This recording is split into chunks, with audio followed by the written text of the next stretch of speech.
Guys എല്ലാവർക്കും നമ്മുടെ പുതിയൊരു വീഡിയോയിലേക്ക് സ്വാഗതം. ഇന്ന് നമ്മൾ തയ്യാറാക്കുന്നത് എന്താണെന്ന് വെച്ചാൽ സേമിയ കൊണ്ട് ഒരു ബിരിയാണിയാണ് കേട്ടോ. വളരെ എളുപ്പത്തിൽ തയ്യാറാക്കാം. അപ്പോൾ ഇതിന് വേണ്ട ഇൻഗ്രീഡിയൻസ് എന്തൊക്കെയാണെന്ന് നോക്കാം. ആദ്യം തന്നെ മുട്ടയാണ് എടുത്തേക്കുന്നത്, പിന്നെ ബീൻസ് ചെറുതായിട്ട് അരിഞ്ഞതെടുത്തിട്ടുണ്ട്, പിന്നെ ക്യാരറ്റ് ഒരെണ്ണം ചെറുതായിട്ട് അരിഞ്ഞതെടുത്തിട്ടുണ്ട്, പിന്നെ ചുവന്നുള്ളിയാണ് കേട്ടോ ഞാൻ എടുത്തേക്കുന്നത്. സവാള ഇല്ലായിരുന്നു, സവാള ഉണ്ടെങ്കിൽ സവാള എടുത്താൽ മതി കേട്ടോ. പിന്നെ ഒരു 2 ഗ്രാമ്പു, പെരിഞ്ജീരകം, പിന്നെ ഒരു ഏലക്ക, ഇത്ര എടുത്തിട്ടുണ്ട് കേട്ടോ.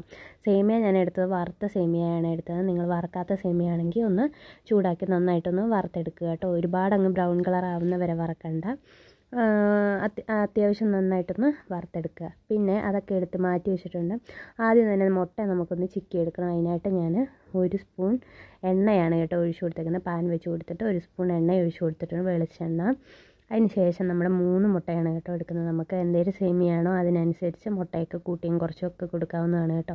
ഞാനിവിടെ 3 മുട്ട എടുത്തിട്ടുണ്ട്. എന്നിട്ട് മുട്ട പൊട്ടിച്ചൊഴിച്ചതിന് ശേഷം കുറച്ച് ആവശ്യത്തിന് ഉപ്പ് ഇട്ട് കൊടുക്കുക. ഉപ്പ് ഇട്ട് കൊടുത്ത് മുളക് പൊടി, കുരുമുളക് പൊടിയാണെങ്കിൽ കുരുമുളക് പൊടി ഇട്ട് കൊടുത്താൽ മതി. പിന്നെ ഞാൻ ഇവിടെ മുളക് പൊടിയാണ് കേട്ടോ ഇട്ട് കൊടുത്തത്. 1/2 സ്പൂണോളം മുളക് പൊടിയും കൂടി ഇട്ട് കൊടുത്തിട്ട് ഇത് നന്നായിട്ട് അങ്ങോട്ട് ചിക്കി എടുക്കുക കേട്ടോ. എല്ലാവർക്കും ഭയങ്കരമായിട്ട് ഇഷ്ടപ്പെടും. പിള്ളേർക്കൊക്കെ ആണെങ്കിൽ ഭയങ്കരമായിട്ട് ഇഷ്ടപ്പെടും കേട്ടോ. നല്ലതാണ്, നല്ല ടേസ്റ്റി ആയിട്ടുള്ള ബിരിയാണിയാണ്. എല്ലാവരും ട്രൈ ചെയ്ത് നോക്കുക. സ്കൂളിൽ പോയിട്ടൊക്കെ പിള്ളേർ വന്നു കഴിയുമ്പോഴത്തേക്ക് തയ്യാറാക്കി കൊടുക്കാൻ പറ്റിയ അടിപൊളി ഐറ്റമാണ്. അപ്പം മുട്ട വേണ്ട ഇതുപോലെ കുഞ്ഞു നമുക്കൊന്ന് ചിക്കിയെടുക്കാവേ. അപ്പം എല്ലാവർക്കും വീഡിയോ ഇഷ്ടപ്പെടുവാണെങ്കിൽ ലൈക്ക് ചെയ്യാനും ഷെയർ ചെയ്യാനും അതുപോലെ തന്നെ കമൻറ്റ് ചെയ്യാനും മറന്നേക്കരുതേ. മുട്ട നമുക്ക് വേഗം ഒന്ന് ചിക്കിയെടുത്ത് മാറ്റി വെക്കാവേ. ആദ്യത്തെ സ്റ്റെപ്പ് തന്നെ നമ്മൾ മുട്ട ചിക്കിയെടുക്കുക എന്നതാണ്. അതിന് ശേഷം നമ്മൾ സേമിയ വറുത്തെടുക്കണം. ഞാൻ ഇവിടെ വറുത്ത സേമിയയാണ്, ഞാൻ ഇവിടെ വറുത്തായിരുന്നു കേട്ടോ സേമിയ, അതുകൊണ്ട് ഞാൻ അതിൻ്റെ വീഡിയോ കാണിക്കുന്നില്ല. നിങ്ങൾ വറുത്തെടുത്താൽ മതി. വറുക്കാത്ത സേമിയയാണെങ്കിൽ ഒട്ടി പിടിക്കാനൊക്കെ ചാൻസ് കൂടുതലാണ്. അപ്പോൾ നമ്മൾ വെള്ളം ഒഴിച്ചൊക്കെ സേമിയ വേവാനായിട്ട് വെച്ച് കഴിയുമ്പോഴത്തേക്ക് എല്ലാം കൂടെ കട്ട പിടിച്ച് കൂടിയിരിക്കും. അങ്ങനെയാണെങ്കിൽ പന്നയാണ് കേട്ടോ, അതൊരു സുഖം തോന്നത്തില്ല. അന്നേരത്തേനും നമുക്ക് സേമിയ വറുത്തെടുക്കണം. വറുത്തെടുക്കുകയാണെങ്കിൽ ഒട്ടിപ്പിടിക്കുകയൊന്നുമില്ല. കറക്റ്റ് അളവിന് വെള്ളം ഒഴിച്ച് കൊടുക്കുകയാണെങ്കിൽ കറക്റ്റായിട്ട് കിട്ടുക. അപ്പോൾ നമുക്ക് വേഗം ഒന്ന് നമ്മുടെ മുട്ട ചിക്കി എടുത്തുകൊണ്ട് മാറ്റി വെക്കാവേ. നമ്മളിവിടെ മുട്ടയൊക്കെ ചിക്കി എടുത്ത് മാറ്റി വെച്ചിട്ടുണ്ട്. അതേ പാൻ തന്നെ ഞാൻ ഒന്ന് കഴുകിയിട്ട് എടുത്ത് വെച്ച് കൊടുത്തിട്ടുണ്ട്. എന്നിട്ട് നമ്മൾ നെയ്യാണ് കേട്ടോ ചേർത്ത് കൊടുക്കുന്നത്. 1 സ്പൂൺ നെയ്യ് ചേർത്ത് കൊടുക്കുന്നുണ്ട്. നെയ്യുടെ ടേസ്റ്റ് മുന്നിൽ നിൽക്കണമെന്നുണ്ടെങ്കിൽ നമുക്ക് ഇടയ്ക്ക് നെയ്യ് ചേർത്ത് കൊടുക്കാം. പിന്നെ നെയ്യുടെ ടേസ്റ്റ് ഇഷ്ടമല്ല എന്നുണ്ടെങ്കിൽ 1 സ്പൂൺ നെയ്യ് മാത്രം ചേർത്ത് കൊടുത്താൽ മതിയേ. എന്നിട്ട് 1 സ്പൂൺ നെയ്യും കുറച്ച് വെളിച്ചെണ്ണയും കൂടി ഒഴിച്ച് കൊടുത്തിട്ട് നമ്മൾ ആ എടുത്ത് വെച്ചിരിക്കുന്ന സ്പൈസസ് അതിലേക്ക് ചേർത്ത് കൊടുക്കാം. അതിന് ശേഷം അതൊക്കെ ചെറിയൊരു ബ്രൗൺ കളറായി കഴിയുമ്പോഴത്തേക്ക് നമുക്ക് ചുവന്നുള്ളിയും കൂടെ അരിഞ്ഞത് ഇട്ട് കൊടുക്കാവേ. ഇത്ര ഞാനൊരു 7-8 ചുവന്നുള്ളി എടുത്തിട്ടുണ്ടായിരുന്നു. അത് ചെറുതായിട്ട് അരിഞ്ഞതാണ് കേട്ടോ. നിങ്ങൾക്ക് വേണമെന്നുണ്ടെങ്കിൽ ഒരു സവാള, ഒരു മീഡിയം സൈസ് സവാള ചെറുതായിട്ട് അരിഞ്ഞത് എടുത്താൽ മതിയാകുമേ. എന്നിട്ട് വേണ്ട ഈ ചുവന്നുള്ളിയൊക്കെ ഒരു ചെറിയൊരു ബ്രൗൺ കളർ ആവുന്നോടം വരെ നമുക്ക് ഇതൊന്ന് ഇളക്കി കൊടുക്കാവേ. അതിന് ശേഷം നമുക്ക് എടുത്തു വെച്ചിരിക്കുന്ന ഓരോ വെജിറ്റബിൾസും ഇതിലേക്ക് ചേർത്ത് കൊടുക്കാം. ക്യാപ്സിക്കം, ക്യാബേജ്, ഗ്രീൻ പീസ് അങ്ങനെയൊക്കെയുള്ള ഐറ്റംസ് നിങ്ങൾക്ക് വേണമെങ്കിൽ ചേർത്ത് കൊടുക്കാവുന്നതാണ്. ഞാൻ അതൊന്നും എടുത്തില്ല, ഞാൻ ക്യാരറ്റും ബീൻസും മാത്രമേ എടുത്തിട്ടുള്ളായിരുന്നു കേട്ടോ. അപ്പം അത് മാത്രമേ ഞാൻ ചേർത്ത് കൊടുക്കുന്നുള്ളൂ. ഇത് ചെറുതായിട്ട് അരിയണം, ആ ഒരു ഇത് മാത്രമേ ഉള്ളൂ കേട്ടോ.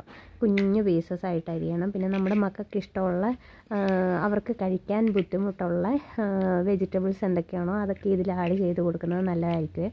ഞാനപ്പോൾ ക്യാരറ്റും ബീൻസും മാത്രമേ ആഡ് ചെയ്ത് കൊടുത്തിട്ടുള്ളൂ. എന്നിട്ട് ഇതെല്ലാം കൂടെ നന്നായിട്ടൊന്ന് ഇളക്കി കൊടുക്കുക. അതിന് ശേഷം ഇതിന് മാത്രം ആവശ്യമുള്ള ഉപ്പ് ചേർത്ത് കൊടുത്താൽ മതിയാവും. നമ്മൾ മുട്ട ചിക്കി എടുത്തപ്പോൾ നമ്മൾ ഓൾറെഡി ഉപ്പ് ചേർത്ത് കൊടുത്തിട്ടുണ്ടായിരുന്നല്ലോ. അപ്പം ഉപ്പ് ഒരുപാട് ഇട്ട് കൊടുക്കാൻ പാടില്ല, ശകലം മാത്രം ഉപ്പ് ഇതിലേക്ക് ആഡ് ചെയ്ത് കൊടുക്കാവേ. ശേഷം ഇത് നന്നായിട്ട് അങ്ങോട്ട് ഇളക്കി കൊടുക്കുക. ഇളക്കി കൊടുത്ത് നമുക്ക് വെള്ളം ഒഴിച്ച് ഇതൊന്ന് നന്നായിട്ട് അടച്ച് വെച്ച് വേവിച്ചെടുക്കാവേ. നന്നായിട്ട് ഇതെല്ലാം കൂടെ ഒന്ന് യോജിച്ച് വരാനായിട്ട് നമ്മൾ ഇളക്കി കൊടുത്തിട്ടുണ്ട്. ഇനി ഇതിലേക്ക് ഞാൻ ചേർത്ത് കൊടുക്കുന്നത് ഒരു 1.5 കപ്പ് വെള്ളമാണ്. ഈ കപ്പിന് 1.5 കപ്പ് വെള്ളമാണ് കേട്ടോ. അപ്പോൾ നമ്മൾ സേമിയ എടുത്തത്, ഞാൻ വലിയൊരു പാക്കറ്റ് സേമിയ അതിൻ്റെ പാതിയാണ് കേട്ടോ എടുക്കുന്നത്. അത് ചെറുതായിട്ട് ചുരുക്കിയിട്ടിട്ട് അത് വറുത്തെടുത്തതാണ് ഞാൻ എടുത്ത് മാറ്റി വെച്ചേക്കുന്നത്. അപ്പോൾ ഈ കപ്പിന് 1.5 കപ്പ് വെള്ളം ചേർത്ത് കൊടുക്കുമ്പോൾ കറക്റ്റായിരിക്കുമേ. ഒന്നെങ്കിൽ വെള്ളം കൂടിപ്പോയാലും അല്ലെങ്കിൽ വെള്ളം കുറഞ്ഞു പോയാലും പന്നയായിരിക്കും. നമ്മൾ കറക്റ്റ് അളവിന് മാത്രം വെള്ളം ചേർത്ത് കൊടുക്കുക. അപ്പോൾ ഞാൻ ഒരു പിഞ്ച് മഞ്ഞൾപ്പൊടിയും കൂടി ഈ വെള്ളം ഒഴിച്ചു കൊടുത്ത സമയത്ത് ചേർത്ത് കൊടുത്തിട്ടുണ്ടായിരുന്നു. അത് നിങ്ങൾക്ക് വേണമെങ്കിൽ ചേർത്ത് കൊടുത്താൽ മതി. ഞാൻ ഒരു ചെറിയൊരു കളർ കിട്ടട്ടെ എന്നോർത്ത് ചേർത്ത് കൊടുത്തതാണ് കേട്ടോ. അതൊക്കെ നമ്മുടെ ഓരോരുത്തരുടെ ഇഷ്ടത്തിനനുസരിച്ചൊക്കെ ചെയ്ത് കൊടുക്കാവുന്നതേ ഉള്ളൂ. അപ്പോൾ വേണ്ട ഇതുപോലെ സേമിയ ഒന്ന് വറുത്തത് ഇട്ട് കൊടുക്കുന്നുണ്ട്. അതിന് ശേഷം ഇതെല്ലാം കൂടെ അങ്ങോട്ട് നന്നായിട്ട് യോജിപ്പിച്ചെടുക്കുന്നുണ്ട് കേട്ടോ. പിന്നെ കറുവപ്പട്ട ഉണ്ടെങ്കിൽ ഒന്ന് ആദ്യം തന്നെ ഇട്ട് കൊടുക്കുന്നത് നല്ലതായിരിക്കും. എൻ്റെ കയ്യിൽ ഇല്ലാഞ്ഞുകൊണ്ടാണ് കേട്ടോ ഞാൻ ഇട്ട് കൊടുക്കാൻ. നമ്മൾ ആ സ്പൈസസ് ഒക്കെ ഇട്ട് കൊടുക്കുന്ന സമയമില്ലേ, ആ സമയം ഒരു ചെറിയ കഷ്ണം കറുവപ്പട്ടയും കൂടി ഇട്ട് കൊടുക്കുകയാണെങ്കിൽ നല്ല ടേസ്റ്റി ആയിരിക്കുമേ. അപ്പോൾ വേണ്ട, ഞാൻ സേമിയയൊക്കെ നന്നായിട്ട് ഇളക്കി എല്ലാം കൂടി യോജിപ്പിച്ച് ഒന്ന് അടച്ച് വെച്ച് കൊടുക്കുന്നുണ്ട്. ഫ്ലെയിം കുറച്ചിട്ടാണ് കേട്ടോ നമ്മളിതൊന്ന് വേവിച്ചെടുക്കുന്നത്. എന്നിട്ട് ഇടയ്ക്കിടയ്ക്കൊന്ന് ഇത് തുറന്ന് ഇളക്കി കൊടുക്കുന്നത് നല്ലതായിരിക്കും. അപ്പോൾ നമ്മുടെ സേമിയയൊക്കെ അത്യാവശ്യം ഒന്ന് വെന്ത് നന്നായിട്ടൊന്ന് വന്നിട്ടുണ്ട്. ഒട്ടിയൊന്നും പിടിച്ചിട്ടില്ല കേട്ടോ. അതേണ്ട വെള്ളമെല്ലാം വറ്റി നന്നായിട്ടൊന്ന് വെന്ത് വന്നിട്ടുണ്ട്. ഇത് ചെറുതായിട്ട് ഇനിയൊന്ന് തോർന്ന് വരണം, ആ ഒരു ഇതേ ഉള്ളൂ. അത് കഴിയുമ്പോഴത്തേക്ക് നമ്മുടെ ടേസ്റ്റി ആയിട്ടുള്ള സേമിയ മുട്ട ബിരിയാണി ഇവിടെ റെഡി ആയിട്ടുണ്ട്. കുഞ്ഞുങ്ങൾക്കൊക്കെ ഭയങ്കരമായിട്ട് ഇഷ്ടപ്പെടും. എല്ലാവരും മസ്റ്റായിട്ടും ട്രൈ ചെയ്ത് നോക്കണം. അപ്പോൾ വേണ്ട, ഇത് നന്നായിട്ട് അങ്ങോട്ട് ഇളക്കി കൊടുക്കാവേ. ലഞ്ചിന് പകരം സ്കൂളിലോട്ട് കൊടുത്തു വിടാനും ഒക്കെ ഇങ്ങനെ തയ്യാറാക്കുകയാണെങ്കിൽ അടിപൊളിയായിരിക്കും. ചില കുട്ടികൾക്ക് സ്കൂളിൽ പോകുമ്പോഴത്തേക്ക് ഉച്ചയ്ക്ക് ചോറ് കൊടുത്തു വിടുമ്പോഴത്തേക്ക് അവർ കറിയൊന്നും കഴിക്കാതൊക്കെ ഇരിക്കത്തില്ലേ. പിന്നെ ചോറ് കഴിക്കാനും ഭയങ്കര മടിയും ഒക്കെ ഉള്ള കുഞ്ഞുങ്ങൾക്ക് ഇതുപോലെ തയ്യാറാക്കി കൊടുക്കുന്നത് നല്ലതാണ്. നല്ല ഹെൽത്തി ആയിട്ടുള്ളൊരു ഫുഡുമാണ്. പിന്നെ അവരുടെ വിശപ്പും മാറുമല്ലോ. അപ്പോൾ വേണ്ട, ഞാൻ ഇതിലേക്ക് ചേർത്ത് കൊടുക്കുന്ന ഒരു ശകലം എസൻസ് ചേർത്ത് കൊടുക്കുന്നുണ്ട്. പൈനാപ്പിൾ എസൻസാണ് ഞാൻ ചേർത്ത് കൊടുത്തത്. അത് നിങ്ങൾക്ക് വേണ്ട എന്നുണ്ടെങ്കിൽ സ്കിപ്പ് ചെയ്യാവുന്നതേ ഉള്ളൂ. അതിന് ശേഷം ഞാൻ ഇതിലേക്ക് ചേർത്ത് കൊടുക്കുന്നത് നമ്മൾ ആദ്യം തന്നെ ചിക്കി വെച്ചിരിക്കുന്ന മുട്ടയാണ്. ഞാൻ ഇപ്പോൾ ഫ്ലെയിം ഓഫ് ചെയ്ത് കൊടുത്തിട്ടുണ്ട് കേട്ടോ. എന്നിട്ട് നമ്മുടെ മുട്ടയൊക്കെ നമ്മൾ ചിക്കി ചെയ്ത് ഇട്ട് കൊടുത്തിട്ടുണ്ട് കേട്ടോ. നമ്മളിപ്പോൾ ഫ്ലെയിമൊക്കെ ഓഫ് ആക്കിയിട്ടുണ്ട്. നമ്മുടെ ടേസ്റ്റി ആയിട്ടുള്ള എഗ്ഗ് സേമിയ ബിരിയാണി ഇവിടെ റെഡി ആയിട്ടുണ്ട്. ഇപ്പം തന്നെ നല്ല മണമാണ് കേട്ടോ. നമ്മൾ എസൻസ് ഒഴിച്ച് കഴിയുമ്പോഴത്തേക്ക് അറിയാവുന്ന കാര്യമല്ലേ, നല്ല ബിരിയാണി മണം തന്നെ വരുന്നുണ്ട് കേട്ടോ. അപ്പോൾ കുഞ്ഞായും മോനാച്ചനൊക്കെ ഓടി വന്നിട്ട് പറയുന്നുണ്ട് ഹായ് ബിരിയാണി എന്നൊക്കെ പറയുന്നുണ്ട് കേട്ടോ. എന്നിട്ട് എസൻസും അതുപോലെ തന്നെ ആദ്യം തന്നെ നെയ്യൊക്കെ ഒഴിച്ച് നമ്മൾ ആ സ്പൈസസ് ഒക്കെ ഇട്ട് കഴിയുമ്പോൾ നല്ല ബിരിയാണിയുടെ മണം വരുമായിരുന്നേ. അപ്പോൾ പിള്ളേർക്കൊക്കെ ഭയങ്കരമായിട്ട് ഇഷ്ടപ്പെടും. ലഞ്ചൊക്കെ കഴിക്കാൻ ഭയങ്കര മടിയല്ലേ ചില കുഞ്ഞുങ്ങൾക്ക്.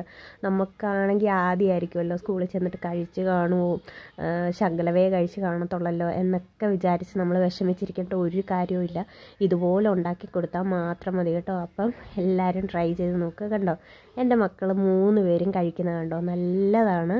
അവന്മാർക്ക് ഭയങ്കരമായിട്ട് ഇഷ്ടപ്പെട്ടു. ഇനിയും ഉണ്ടാക്കി തരണമെന്നൊക്കെ പറഞ്ഞിട്ടുണ്ടായിരുന്നു കേട്ടോ. എല്ലാവരും ട്രൈ ചെയ്ത് നോക്കുക. വീഡിയോ ഇഷ്ടപ്പെട്ടാൽ ലൈക്ക് ചെയ്യുക, ഷെയർ ചെയ്യുക. റെസിപ്പി ഉണ്ടാക്കി നോക്കിയിട്ട് നിങ്ങൾ കമൻറ്റ് ചെയ്യാനായിട്ട് മറന്നേക്കരുത്. ഈസി ആയിട്ടുള്ളതും ടേസ്റ്റി ആയിട്ടുള്ളതും അതുപോലെ തന്നെ ഹെൽത്തി ആയിട്ടുള്ളതുമായ അടുത്ത റെസിപ്പി ആയിട്ട് അടുത്ത ദിവസം വരുന്നവരെ എല്ലാവർക്കും ടാറ്റ ബൈ, സീ യു.